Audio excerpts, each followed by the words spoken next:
time. Put me in, coach. Today we are talking about Steph Curry smashing Ray Allen's record. Is this hurt or help the NBA? Also, we're going to talk about, is it time to trade Russell Westbrook? Stay tuned. We're going to talk about, is Kevin Durant the MVP? Hell no. And I'm going to explain to you why.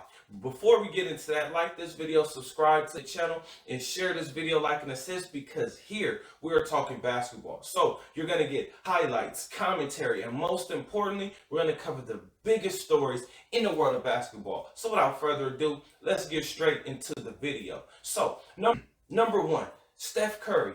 Is he hurting or helping the game? Reasons as to why he is actually helping the game. He has little kids stepping back and shooting threes. Well, what Steph Curry has actually done is he's made it. Shooting threes is something that everybody now gets excited for, and the reason why is because Steph Curry. But the difference between him and everybody else is he is actually making them. Number one, more skills are needed to play in the NBA.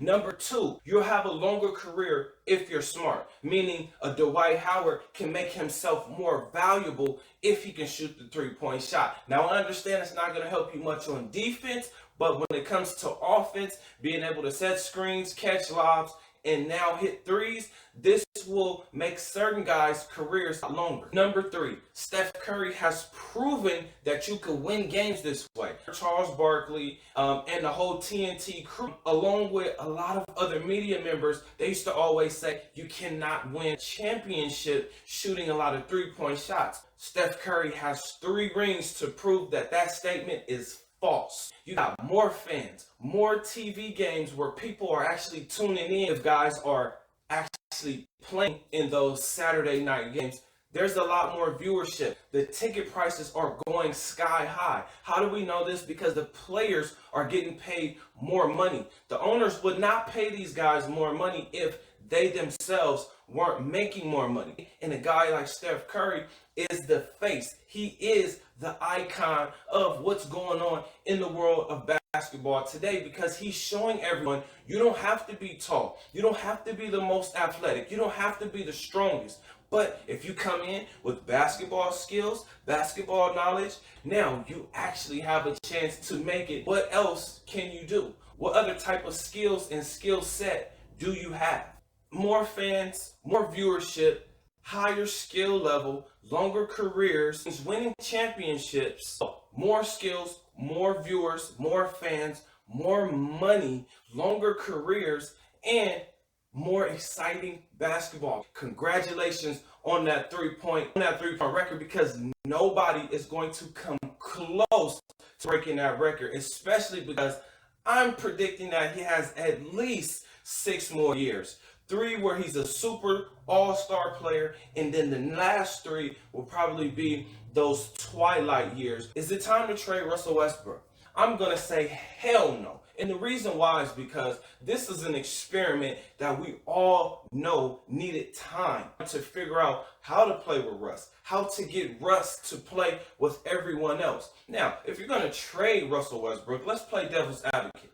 If you're going to trade Russell Westbrook, for who? What type of value does he have right now? All the turnovers, and the fact that if you're looking at a Russell Westbrook, you're saying, well, if he can't win with LeBron and Anthony Davis, where can he win? He's just a stat machine. That hurts. So I don't think you'll be able to get a great trade for him. Now, what you can do is you can go get some guys that fit more.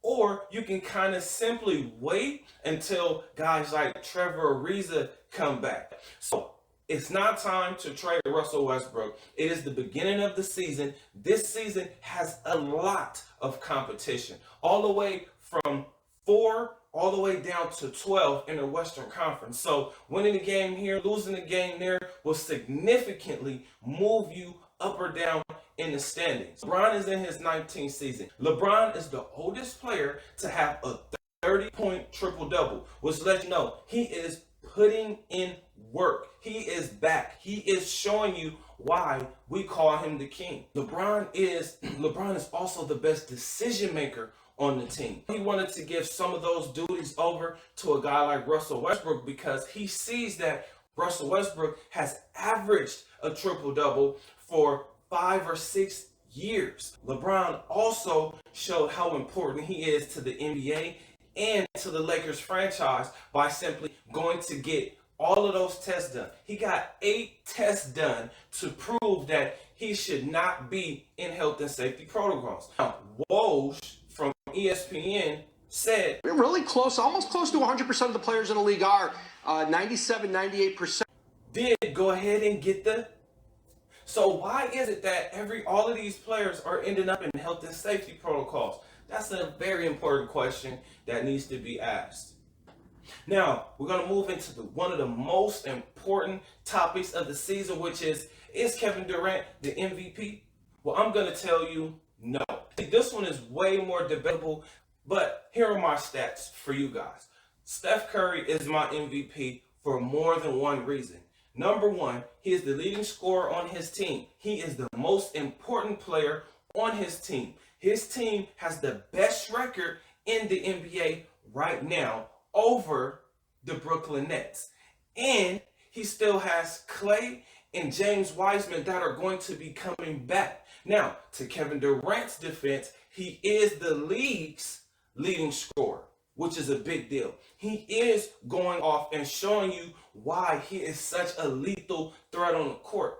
But again, I have to side with Steph Curry, not because of his size, but because of what he's actually doing with the Golden State Warriors. Because with no Steph Curry, no one is even talking about the Warriors. And everybody is still looking forward to seeing the Lakers versus the Nets. Let's be honest here. Everybody wants to see the Lakers versus the Nets. Kevin Durant is having to do a lot more for the Brooklyn Nets than he normally would have, but this is how it was for LeBron all of those years where LeBron James kept going to the finals over and over, 8 times to be exact. So if that doesn't show you dominance, then I don't know what you guys are looking at. Is Kevin Durant going to take his team to the finals? He at least has to get his team to the NBA Finals. He's in the Eastern Conference just like LeBron James used to be. We know he's one of the NBA's all-time best scorers, but Steph Curry is the all-time three-point shooter in NBA history. And he still got a lot of time, God willing, he still has a lot of time to actually shatter that record and put it into the stratosphere where nobody can even touch it. All they can do is just be mentioned in the conversation with Steph Curry. Well, he can shoot, but is he as good a shooter as Steph Curry? Probably not. That's going to be the conversation. He's going to have to shoot the ball efficiently and effectively. He's going to have to win NBA titles. He's going to have to not get injured, which injuries happen in games. And some guys' careers are much shorter than other guys. So when we see LeBron James in his 19th season, we think that's normal. It is not. You don't see a lot of guys who are even this good in their 15th season, let alone the 19th season. So what I'm saying is put some respect on his name. Other than that, I will see you guys on the next video. Comment under below if there's anything you would like for me to cover or if there's anything I missed in this video. See you guys on the next one. Peace.